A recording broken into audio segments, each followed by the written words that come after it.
नमस्कार, मी प्रवीण अहिरे. महाराष्ट्रातील तमाम लाडक्या बहीण योजनेच्या नवीन व्हिडिओमध्ये स्वागत आहे.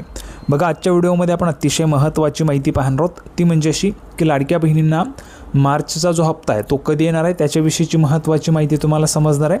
त्याच्यासोबतच डिसेंबर आणि जानेवारी जे काही पैसे तुमचे राहिलेले आहेत त्या महिन्याचे पैसे तुम्हाला मिळतील का याची पण महत्त्वाची माहिती आजच्या व्हिडिओमध्ये तुम्हाला समजणार आहे. सुरुवातीलाच पाहू शकता आपण काही कमेंट्स घेतलेले आहेत. ज्या महत्त्वाचे प्रश्न महिलांना पडलेले असतात त्याची उत्तरं तुम्हाला एकमेव चॅनल आहे जो आपला देत असतो, तो म्हणजे प्रवीण अहिरे. तर बघा, पाहू शकता सगळ्यात अगोदर दिव्याताई यांनी केलेली कमेंट आहे. बघा, थँक्यू माहिती दिल्याबद्दल. नेहमीच अपडेट तुम्हाला मिळत राहणार आहे. लाडकी बहीण योजनेची छोट्यातली छोटी आणि मोठ्यातली मोठी जी काही असेल छोटी मोठी अपडेट ती तुम्हाला आपल्या चॅनलवर मिळत राहणार आहे. त्याच्यामुळे तुम्ही नक्कीच चॅनलला सबस्क्राईब करून ठेवायचं आहे. आता बघा, शॉर्टमध्ये मी तुम्हाला माहिती देण्याचा प्रयत्न या ठिकाणी सुरू केला आहे. त्याच्यामुळे व्हिडिओ जो आहे तो मोठा आपला होणार नाही आहे.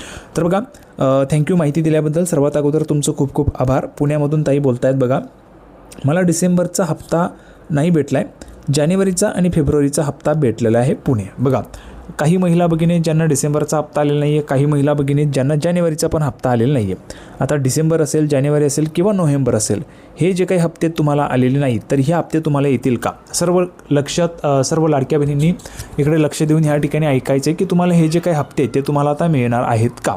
तर बघा, याचं उत्तर आहे नाही. जे तुमचे हप्ते राहिलेले आहेत हे तुम्हाला मिळणार नाही आहेत. ठीक आहे. या बघा, काय होत होतं, आपण जर पाहिलं जेव्हा योजना सुरू झाली तेव्हा तुम्हाला राहिलेले जे हप्ते ते एकत्रित त्या ठिकाणी मिळत होते. म्हणजेच जुलैमध्ये ऑगस्टमध्ये जेव्हा योजना सुरू झाली होती, माननीय तत्कालीन मुख्यमंत्री माननीय एकनाथजी शिंदेसाहेब यांच्या नेतृत्वामध्ये किंवा यांच्या तत्कालीन मुख्यमंत्री असताना जी योजना सुरू झाली होती मुख्यमंत्री माझी लाडकी बहीण योजना, तेव्हा तुम्हाला राहिलेले हप्ते मिळत होते. परंतु आता तुम्हाला राहिलेले हप्ते जे ते मिळत नाही आहेत. ठीक आहे, लक्षात घ्यायचे सर्व लाडक्या बहिणींनी. त्याच्यामुळं काय होतं की तुमचा जो पुढचा हप्ता आहे तोच तुम्हाला आता वाटप होतो, राहिलेले हप्ते तुम्हाला मिळत नाही आहे. त्याच्यानंतर पुढे पाहू शकता. बघा, अनिकेत कोकाटे म्हणून नाव आहे ताईंनी ह्या ठिकाणी कमेंट केली आहे, मला आले नाही सर पैसे, 4 महिने झाले. स्वाती पातेकर. तर पाहू शकता. बघा, तुम्हाला पैसे न येण्याचं कारण म्हणजे काय, तर तुमची KYC. ओके, तुम्ही KYC बरोबर केलेली नाही आहे, त्याच्यामुळे तुम्हाला पैसे जे ते येत नाही आहेत. तर बघा, KYC जी आहे ती तुम्ही केलेली नाही आहे, त्याच्यामुळे तुम्हाला पैसे जे ते मिळत नाही आहे, किंवा तुम्ही चुकीची जी KYC ती केलेली आहे त्याच्यामुळे तुम्हाला 4 महिने झाले पैसे येत नाही आहे. तर आता याच्यामध्ये पर्याय काय? KYC बघा, 31 एप्रिलपर्यंत मुदतवाढ देण्यात आली आहे. 31 एप्रिलपर्यंत तुम्हाला मुदतवाढ आहे.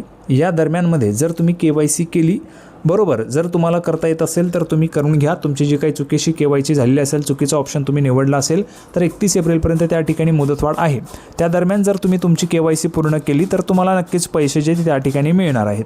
ठीक आहे. आता पुढे बघा सर, KYC सबेटेनेबार केली नाही त्याला काय करावं लागेल? तर बघा, जर तुम्ही KYC केलेली नसेल तर तुम्हाला पैसे हे येणार नाही ते, कारण KYC करावीच लागणार आहे आणि ही दरवर्षी असणार आहे. सर्व लाडक्या बहिणींनी लक्षात घ्या, दरवर्षी ही KYC तुम्हाला करावीच लागणार आहे, तरच तुम्हाला पैसे येत राहणार आहे. तर आजच्या व्हिडिओमध्ये एवढं. सर्वांना व्हिडिओ आवडला असेल तर लाईक करा, चॅनलला सबस्क्राईब करा. काही अडचण असेल तर कमेंट बॉक्समध्ये विचारा. पुढच्या व्हिडिओमध्ये आपण पुन्हा एकदा भेटूया. तोपर्यंत धन्यवाद.